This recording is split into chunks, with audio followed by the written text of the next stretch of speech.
नमस्कार. एका दुर्लक्षित विषयावर आज बोलायचं आहे. ती म्हणजे राजकारण्यांची किंवा वरिष्ठांची किंवा सेलिब्रिटींची किंवा साहेब लोकांची लैंगिकता. मी संपादक राहिलो आयुष्यभर आणि त्यात कधी कधी हे विषय हाताळले पण होते आणि ते तक्रारीच्या बाजूने हाताळले होते. पण लक्षात आलं की याच्यावर थोडं बोललं पाहिजे आणि दीर्घ बोललं पाहिजे.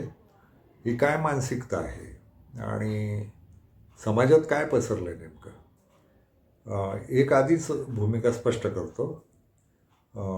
ती जी जुनी म्हण आहे, टाळी एका हातानं वाजत नाही, ती खूप सत्य आहे. याच्या दोन्ही बाजू तपासून घेतल्या पाहिजेत. म्हणजे राजकारणात किंवा चित्रपटात किंवा नाटकात किंवा कुठल्या कार्यालयात कुणाच्या नोकरीत किंवा मजुरीला स्त्री गेली तर स्त्री ही आपल्या वापरण्यासाठीच आहे, शारीरिक वापरासाठी आहे असं समजणारा एक भला मोठा वर्ग आहे. आणि तो फक्त आपल्या देशात आहे असं नव्हे, ते जगभर आहे. तर मला नेहमी आदिम काळाची उदाहरणं द्यायला आवडतात. आणि मग आदिम काळात काय होतं, माणूस जंगली होता वगैरे असं एक खोटं विधान केलं जातं. माणूस आदिम काळात अजिबात जंगली नव्हता. एकच होतं, खूप आदिम काळात स्त्री आणि पुरुष स्वतंत्र होते. आणि स्त्री इतकी स्वतंत्र होती की तिच्या आयुष्यात येणारा पुरुष तिला हवा तेव्हाच तसाच येत असे. स्त्रिया ताकदवान होत्या आणि त्या कदाचित बलात्कार होत असावेत, पण तरीही अंगावर आलेल्या पुरुषाला तिला जर ते आवडलं नाही, तिला जर ते नको असेल तर पुरुषाशी ती युद्ध करायची. स्त्रियांनी पुरुष मारलेले आहेत, खलास केलेले आहेत.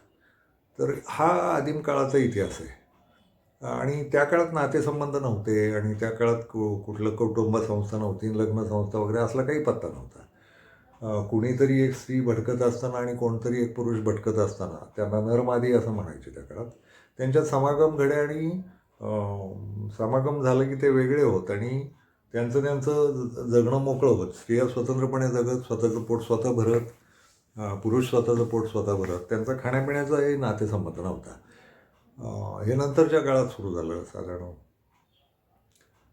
40-45 हजार वर्षापूर्वी, 80,000 वर्षापूर्वी. असं त्या 80,000 ते 40-45 हजार वर्षापूर्वी. पण त्याच्या आधीचे नरमादी होते आणि पूर्ण स्वतंत्र होते.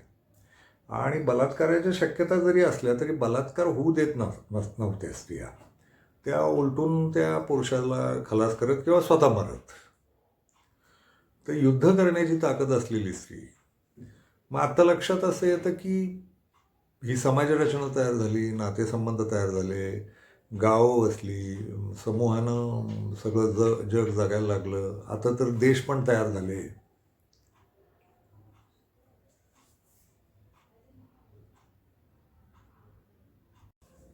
अशा सगळ्या व्यवस्था तयार झाल्या. आता खूपच मग कायदे आले, मग धर्म नावाच्या गोष्टी आल्या, जाती आल्या, नियम आले, टोळ्यांचे नियम आले, एकत्र राहायला लागले लोक. तर हे चूक झालं की काय असं वाटण्यापर्यंत परिस्थिती आलेली आहे. मला वासना या शब्दाबद्दल बोलायचं आहे. हे सगळं झालं, समाजरचनेनं स्वतःचे नियम पण बनवले. समाजरचनेनं स्त्री आणि पुरुष, ती जी आदिम काळातली समानता होती ती गृहीत धरली. स्त्री माणूसच आहे आणि पुरुषही माणूसच आहे आणि दोघांनी एक समान पातळीवर जगलं पाहिजे असं समाजव्यवस्था म्हणाली. आणि सगळ्या शिस्ती बसवल्या. कुठल्या नात्यांनी कोणाशी काय वागायचं, कुठल्या माणसांनी, सगळं ठरलं अगदी. आणि आता जगाची व्यवस्था अतिशय बांधीलसुद्धा आहे. देश आहेत, देशाचे कायदे आहेत, नियम आहेत, पोलीस आहेत, न्यायालय आहेत, संस्कार करणारे शाळा आहेत, आम्ही संस्कारशील आहोत म्हणणारी घरं आहेत. आणि तरी वासनेचा बाजार जो आसपास दिसतो ना, आणि त्यातला जो अनाचार आहे, त्यातली अनैतिकता आहे, त्यातला व्यभिचार आहे, त्यातलं वापरणं आहे. प्रश्न असा पडतो की तो आदिम काळ बरा होता की काय. आपण विकसित झालो तर विकसित झालो म्हणजे काय, मेंदू विकसित झाले का उलट बिघडले. आदिम काळात ते जे काही स्वातंत्र्य होतं ते हरवले आणि विशेषतः स्त्रियांना याचे खूप भोगावे लागतात. स्त्रिया हे वाचण्याचं यंत्रच झालंय आणि ते दोन्ही बाजूने पुन्हा म्हणालो, टाळी एका हातानं वाजत नाही. पुरुषांना वाटतंच स्त्रिया वाचण्याचं यंत्र आहे, पण खूप साऱ्या स्त्रियांनाही वाटतं आपण वाचण्याचं यंत्र आहोत म्हणून. आणि किती प्रकार सांगावे. लफडी चालणं किंवा लफडेबाज असणं किंवा व्यभिचार चालणं हा गुणधर्म आहे आणि तो म्हणे निसर्गानं दिलाय. अरे निसर्गानं दिलाय तर पूर्वीच्या काळी नव्हते व्यभिचार करत, ते त्याला व्यभिचार म्हणायचं की नाही स्वातंत्र्य असताना. आत्ता तुम्ही शिस्त बसवली ना, तुमची समाजरचना तयार केली, तुमच्या समाजाचे नियम तयार केले, नातेसंबंध तयार केले, कुटुंब संस्था तयार केली, लग्न संस्था तयार केली, सगळी व्यवस्था करून दिली ना, मग व्यभिचार चालतात कशाला? आणि घाणेरडं नाही का वाटत ते? बरं, गंमत अशी आहे, हे खुलेपणानं आणि उघडपणानं केलं तर काही म्हणता येणार नाही. आत्ताचं जग दुहेरी पेचात आहे. एकतर याला समाज मान्यताच नाही आहे व्यभिचाराला, आणि तरी लोक व्यभिचार करत असतात आणि त्यांची कोंडी होते.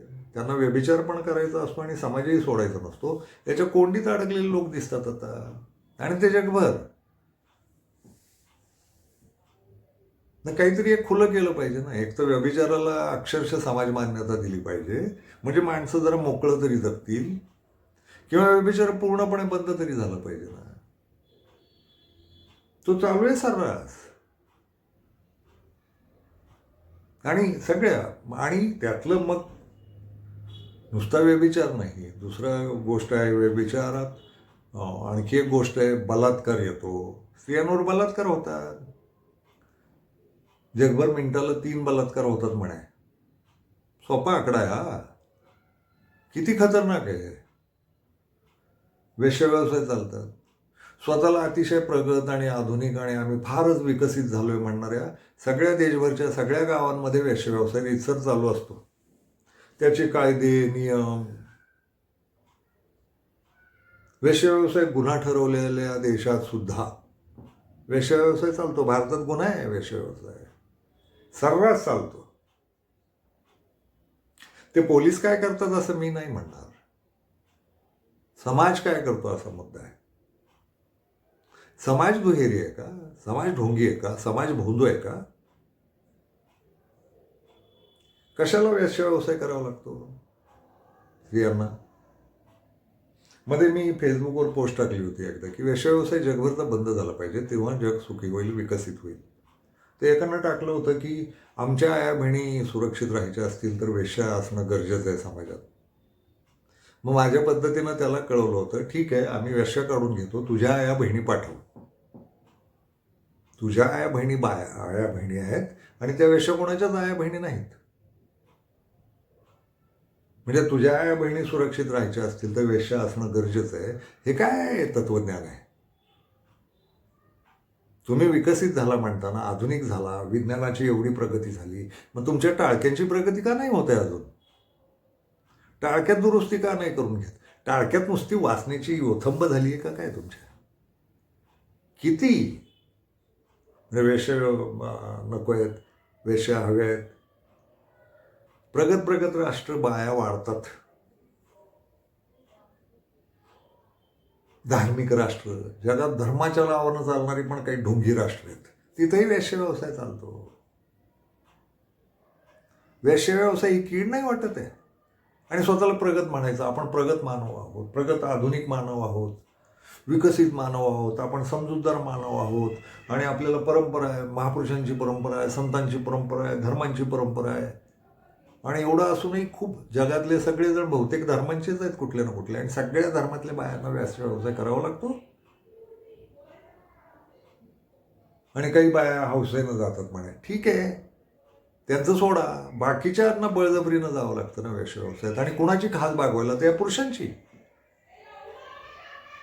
म्हणजे यांना बाकीच्या सोयी दिल्यात, लग्न संस्था दिली आहे, प्रेमप्रकरणाची सोय दिली आहे, सगळं दिलेलं आहे. बरं, नुसत्या वेश्याव्यवसायावर थांबत नाही, मग लफडी करायची. लफड्यांचे ढिगारे आणि दोन्ही बाजूने पुन्हा बलात्कार. वेश्य व्यवसाय आहे तर मग बलात्कार का होत आहेत मिनिटाला 3? बलात्कार सुद्धा चालू राहणार, वेश्य व्यवसाय सुद्धा चालू राहणार आणि व्यभिचार सुद्धा रीतसर चालू राहणार. हे काय आहे? म्हणजे नेमकं सुधारलं कोण नाहीये? स्त्रिया सुधारल्या नाहीत की पुरुष सुधारले नाहीत? आणि एकूणच समाज सुधारला नाही का? मग आव कशाला आणायचंय? आम्ही सदाचारी आहोत असं थोबाडावर दाखवायचं सगळ्यांनी आणि सगळे व्यभिचार सर्रास चालू. स्त्री आली रे आली की ती फक्त वापरण्यासाठी आहे असा काय समज आहे? म्हणजे राजकारणातल्या स्त्रिया घ्या, किती बदनाम क्षेत्र असावं, राजकारणासारखं सुंदर क्षेत्र. राजकारणातल्या बाईकडं कोणी आनंदानं पाहत नाही. आणि हे आपल्या देशात नाही फक्त, हे जगभर आहे. थोडं वरच्या पदाला गेलं की हाताखालच्या बाया आपण वापरण्यासाठी आहेत, हा जो काही पुरुषी गंड आहे ना, त्याचं काय करणार आहोत आपण? तुम्ही कार्यालय घ्या कुठलीही, अगदी शेतकरी घ्यावं, शेतातल्या मजुरी करणाऱ्या स्त्रिया, भटक्या मुक्तांच्या स्त्रिया, ह्याच कथा आहेत ना. आणि आपण तर वेश्या व्यवसाय करणारे जाती तयार केलेले घाणेरडे लोक आहोत. खूप जाती आहेत आपल्या की ज्यांच्या स्त्रियांकडे फक्त एवढ्याच नजरेनं पाहिलं जातं. हा काय भाग आहे? मग चित्रपटातल्या नटनट्या, ते आम्ही तरुण होतो तेव्हाची एक कथा आहे. ते राजेश खन्ना नावाचा नट होता आणि तो म्हणे एवढा हँडसम होता, चिकणा होता की त्याच्या भोवती सतत स्त्रियांचा गराडा पडायचा आणि त्याच्या गाडीच्या वर पोरी चुंबनं घ्यायच्या आणि सगळी गाडी चुंबनांनी भरलेली असायची. व्यभिचाराची किळसवाणी गोष्ट आहे ही. म्हणजे ज्या कोणी स्त्रिया त्याच्या गाडीची चुंबनं घेत होत्या, तो वासनेचाच खेळ आहे ना. आणि किळस नाहीये. आणि एवढ्या सगळी जणींना राजेश खन्ना पुरा पडणार का? पण तरी जाऊन चुंबनं घ्यायच्या. किंवा मधुबाला नावाच्या त्या नटीचे फोटो लावणारे लोक दिसतात आता. यांचं कलेवर वगैरे प्रेम नसतं, तिचं सौंदर्य आहे म्हणे, मी इली ती, आणि तिचं पोस्टर लावायचं. अरे तुझी चाहतच कळते, तू वासनांध हे कळतं, तुला कलेतलं काही कळतं का घंट्या? मधुबालाच्या अभिनयावर चर्चा करतो का तू? ती दिसायची कशी? आणि लावायचं पोस्टर, मरून काळ झाला तरी पोस्टर दिसतात. हे वासनेचं खेळ आहे ना. याच्यातनं बाहेर नाही का उठणार कधी? सतत नुसती वासना नाही ना जगण्यात. बरं असेल तर तिचं नियोजन सांगितलंय ना समाजानं सांगितलंय. मी बोंबलत नाही एकटा, तुमच्याच समाजानं सांगितलंय ना व्यवस्थापन करा या सगळ्याचं. त्या नटनट्यांच्या मागे लागणारे सगळे लोक, नट्यांवर फिदा होणारे आणि नटांवर फिदा होणारे, तेवढंच आहे, वासनेचंच आहे. कार्यालयातले अधिकारी ते आपल्या हाताखालच्या स्त्रिया वापरण्यासाठी. आणि पुन्हा सांगताना सांगायचं सगळे असे नसतात. अरे सगळे असे नसतात नाही, जास्तीत जास्त असेच असतात आणि ते घाण असतात. जे थोडेफार सज्जन असतात ना त्यांना भ्याडबीड म्हटलं जातं. बुळगा किंवा बुळगी. जो पुरुष हे पराक्रम करणार नाही किंवा जी स्त्री हे पराक्रम करणार नाही ती मागासलेली आहे. हे आधुनिक रोज आपली वासना इथं तिथं उधळत फिरणार आणि पुन्हा घरातल्यांना नैतिकतेचे धडे देणार.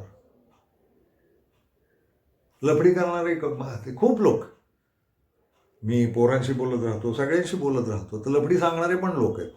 मी त्यांना एक प्रश्न विचारतो, तुमचा बाप लफडेबाज आहे असं तुम्हाला कळलं तर चालेल का? आणि तुमची आई लफडेबाज आहे चालेल का? तर या लोकांना आपल्या आयाबापांनी लफडे केलेले चालत नाहीत. यांना स्वतःला लफडी हवे असतात, कारण निसर्ग आहे. व्यभिचार हा निसर्गानं दिलेला गुणधर्म आहे. अरे व्यभिचारावर कंट्रोल करणं, संयम ठेवणं हे पण निसर्गानंच दिलंय ना. संयम नावाची गोष्ट सुद्धा समाजानं नाही शिकवली, निसर्गानंच शिकवली आहे. त्याचं एक शिस्त आणि नियम असणं आणि त्याच्यात निष्ठावान असणं आणि टणक असणं आणि नियंत्रण ठेवता येणं. ते भारतात एक वाक्य आहे, परस्त्री माते समान आहे. दिसतं का इथं? त्या मधुबालावाल्यांना किंवा नाट्यांवर प्रेम करणाऱ्यांना विचारायचं, अरे त्या नाट्याचं परस्त्री आहे, तुमच्या माताच ना रे. आणि परपुरुष पितृ बाप आहे असं नाही म्हटलं जात, पण गृहीत धरू ना आपण. तर ते जे कोण नाटांवर प्रेम करणाऱ्या बाया आहेत ना, त्यांना विचारू ना, तुमची बाप आहे ना, तो भाऊ आहे. तुमची संस्कृती सांगते ना, मग संस्कृती पाळा ना. आणि आमची संस्कृती उच्च दर्जाची आहे, आहेच आहे, फक्त ती कागदावर आहे, अंमलात नाही. अंमल शून्य आहे. संविधान वाचलं तरी संविधानानं सुद्धा या गोष्टींना नकार दिलेला आहे. पाळणार की नाही आपण? आणि सतत दुसऱ्यांच्या स्त्रिया, दुसऱ्यांचे पुरुष. राजकारण्यांच्या तर इतक्या भानगडी आहेत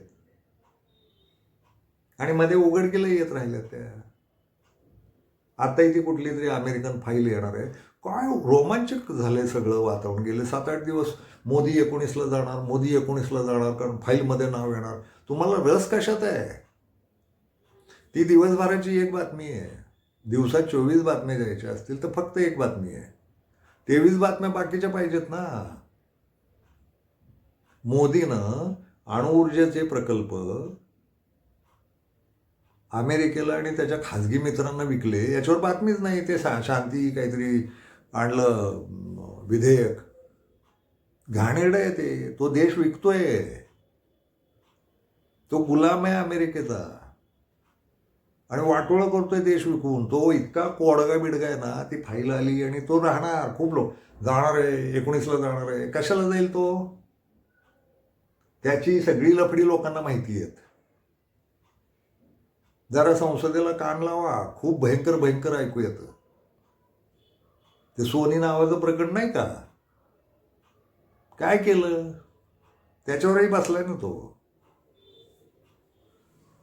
आणि लोकांच्या लफड्यात तुम्हाला काय इंटरेस्ट आहे सतत नाक खुपसायचं? ते चित्रपट पाहणाऱ्यांकडे तर भारतातल्या भारतीय चित्रपटात ना चांगल्या कथांचे विषय, परदेशी माणूस जर आला भारतात आणि त्यानं भारतीय चित्रपट पाहिले तर त्याच्या लक्षात येईल इथं फक्त लफडीच चालू आहेत.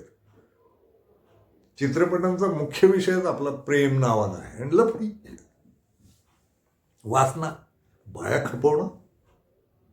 आणि ते बाई सुंदरच लागते वगैरे वगैरे, देखणीच लागते. काय सौंदर्य देखणे पण असतं तेव्हा. तिच्या नाकातनं शेंबुडी येत असतो, पोटात गु असतो तिच्या. कसलं सौंदर्य? सौंदर्य धरून बसायचं. मग ही फार देखणी, ती क्रमांक 1ची नटी वगैरे. कशात? तर सौंदर्यात, म्हणजे वासनेत.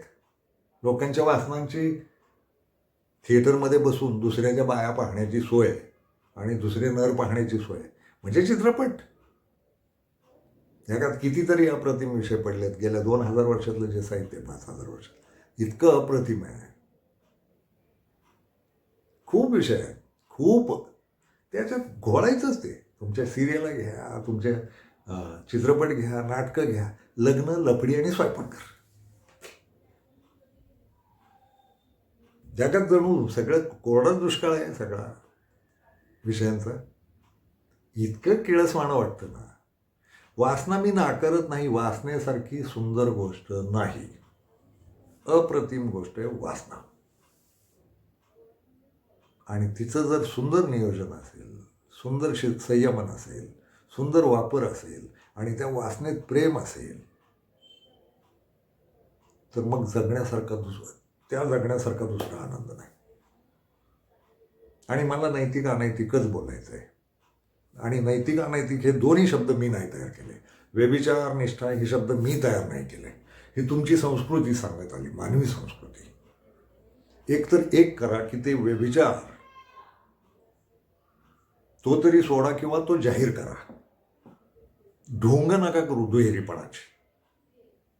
आम्ही चाळेपण करणार आणि जोर उघडकीत येत नाही तोवर सावच राहणार, याला नियंत्रण केलं पाहिजे. हे सगळं जग ढोंगी आहे. त्यामुळे एकमेकांवर कोणाचा विश्वासच नाही. आणि स्त्री पुरुषाची बाजू नाही घेत, दोन्ही जबाबदार आहेत. आपलं एकूणच संस्कार प्रक्रियाच भंपक आहे वासनेच्या बाबतीतली. वासना असणं मान्य आहे मला, वासना नाही हेच मला अयोग्य वाटतं. वासना असलीच पाहिजे, पण वासनेचं नियोजन, नियंत्रण हजारो वर्ष शिकवलं जाते ना. आणि तुम्ही शिकलाय असं दाखवताय ना, तुमच्या संस्कारात आहे ते परस्त्री माते समान वगैरे असे कितीतरी विधान आहेत. आणि तरी उठसूट लफडी करत सुटायची. दिसली बाई की ती झोपलीच पाहिजे, दिसला पुरुष की तो झोपलाच पाहिजे. कसं चालेल हे? आणि माझी ती मान्यता आहे बरं का, एक तर तुम्ही उघडपणे करा ते, किंवा मग ढोंग नका ना करू. या असल्या दुहेरी जगाचा कंटाळा येत नाही का? आणि सगळ्यांना तो व्यवहारी जग आहे म्हणे. कसला व्यवहार हा? सगळे आत्म दुखावलेले असतात. प्रत्येक नर आपल्या मादीचं दुसरीकडे काही लफडं नाही ना याच्याच विचारात आयुष्य घालवतो ना. प्रत्येक मादी आपल्या नराचं दुसरीकडे काही लफडं नाही ना याच्यातच, आणि चालू असतात सर्रास. आणि राजकारण्यांवर तर फारच शेकायला पाहिजे. हे लेखाचे नेतृत्व करणार आणि नैतिकतेच्या गोष्टी सांगणार, त्या महाराष्ट्रभर तमाशाचे फड काढून ठेवले. कशासाठी? तमाशा ही कला आहे, पण ती कशासाठी गेली? तर बाया नाचल्या पाहिजेत. तमाशात बायाच का नाचल्या पाहिजेत? आणि शृंगारिकच लावणे असले पाहिजेत. काय ते वासनेचंच आहे ना. तर बिघाडावर बोलतोय मी. आणि बिघाड, व्यभिचार हा बिघाड आहे असं मला नाही वाटत. वासना हा बिघाड आहे असं मला नाही वाटत. व्यभिचार करून सुद्धा जो आव आणला जातो ना की आम्ही फार सज्जन, सरळ मार्गी, फार नैतिक, आणि लफडीच नाही त्यांची, तर बिघाड लफड्याबाजीच आहे. ते किती टक्के लोक करत नाहीत ते द्या सोडून. जेवढे टक्के लोक करतात ना तो नीचपणा आहे, मानवी संस्कृतीला कलंक आहे, असं मला थेटच नैतिकतेच्या बाजूने बोलायचं आहे. मला नैतिकता, एक तर तुम्ही नैतिक वागा किंवा कायदेशीर. ते संविधानात बदल करतायत ना, त्यांनी संविधानातच बदल करावा की सगळ्यांना कुठेही जोगायची परवानगी आहे म्हणून. यापुढे हा गुन्हा होणार नाही. बलात्कार हा गुन्हा नाही होणार. वेश्याव्यवस्था एक गुन्हा आहे आणि तरी चालू राहणार. कुठलंही गाव तपासावं. थोडं मोठं गाव व्हायला लागले की वेश्याव्यवसाय चालू. खेड्यापाड्यांनी सुद्धा वेश्याव्यवसाय करणार आहे. आणि मुळात स्त्रीला पोट भरण्यासाठी स्वतःला विकावं लागणं याच्यासारखं मानवी संस्कृतीचं हिणकस काय असू शकतं? बाईला पोटासाठी जगायची सोय नाही दुसरी. समाज नाही देऊ शकत दुसरी सोय. आणि ते शिक्षणाचं मला काही म्हणायचं आहे. शिकलेले बाई ना धंदे करतात. ते रशिया युक्रेनमधनं येऊन आपल्याकडे गोव्यात धंदा करणारे बाय आहेत. घर चालवायचं. अरे काय पाहता येत नाही जबाबदारी. समाज म्हणून सगळ्या जगाची जबाबदारी नाही का घेऊ शकत आपण की या स्त्रियांना हे करायला नको? लाचारीचं आणि घाणेरड आहे ना हो. बरं, पुरुष हवाय की नाही तिला नाही ठरवता येत. पैसे किळसवाण्या गोष्टी वाटतात मला. वेश्या